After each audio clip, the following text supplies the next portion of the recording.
গাজীপুরের পর এবার আশুলিয়া সাভারে বিভিন্ন দাবিতে শ্রমিক অসন্তোষ দেখা দিয়েছে।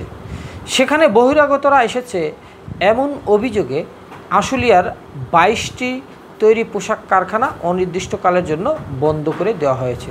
সাভারের আশুলিয়ায় বিভিন্ন দাবিতে গত কয়েকদিনে শ্রমিক বিক্ষোভের জেরে এই ২২টি কারখানা বন্ধ করে দেওয়া হলো।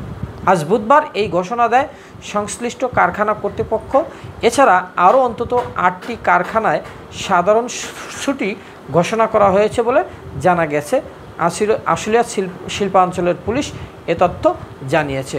দেখুন, বরাবরই কিন্তু আমাদের দেশে শ্রম আইন নিয়ে বা শ্রমিকদের বেতন নিয়ে বা ভাতা নিয়ে বিভিন্ন ধরনের দাবি হয়।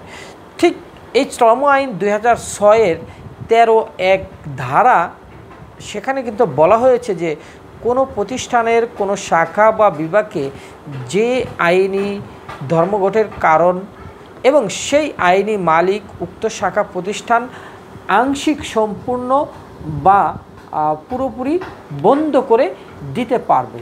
তো কয়েকটি গণমাধ্যম সেখানে সরজমিনে গিয়েছিল এবং সেখানে গিয়ে তারা কাঠগড়া, জিরাপাড় এইসব অঞ্চল দিয়ে সেখান দিয়ে ঘুরেছে এবং দেখেছে যে অনেক কারখানারই মূল ফটক বন্ধ রয়েছে এবং মূল ফটকে অনির্দিষ্টকালের বন্ধ এরকম ঘোষণার নোটিশ টাঙিয়ে দেওয়া হয়েছে। তারপর কাঠগড়া এলাকায় একটি প্রতিষ্ঠান যেমন আজমত গ্রুপের ফটক, সেটাকে তারা ইন্ডিকেট করেছে, বলেছে যে আজমত গ্রুপ, তারপর কন্টিনেন্টাল সহ আরও কিছু কারখানায় তারা সেটা ঝুলিয়ে থাকতে দেখেছে।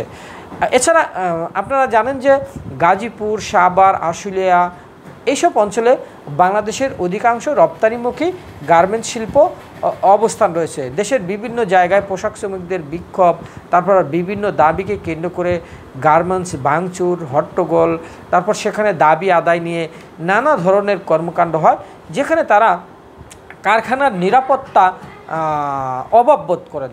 ঠিক তখনই সেখানে তারা গার্মেন্টস বন্ধ করে দেয় বা শিল্প প্রতিষ্ঠান বন্ধ করে দেয়। বিভিন্ন কারখানার শ্রমিকরা উত্তেজিত হয়ে কারখানায় ভাঙচুর চালানোর অভিযোগ হয়, যে এখানে ভাঙচুর হয় বা ক্ষতি সাধন হয়।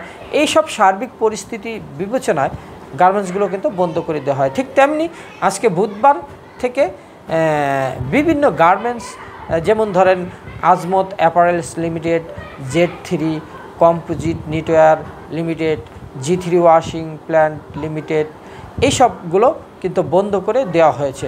এখন দেখা যাক কবে নাগাদ খুলবে, এইটা অনেকে কিন্তু জানতে চেয়েছেন। তবে কবে নাগাদ খুলবে সেটা কিন্তু নির্ধারিত করে বলা যাচ্ছে না, কারণ ওখানে অনির্দিষ্টকালের বন্ধ। হয়তো পরে তারা একটা ঘোষণা দিয়ে গার্মেন্টসগুলো খুলে দিতে পারে।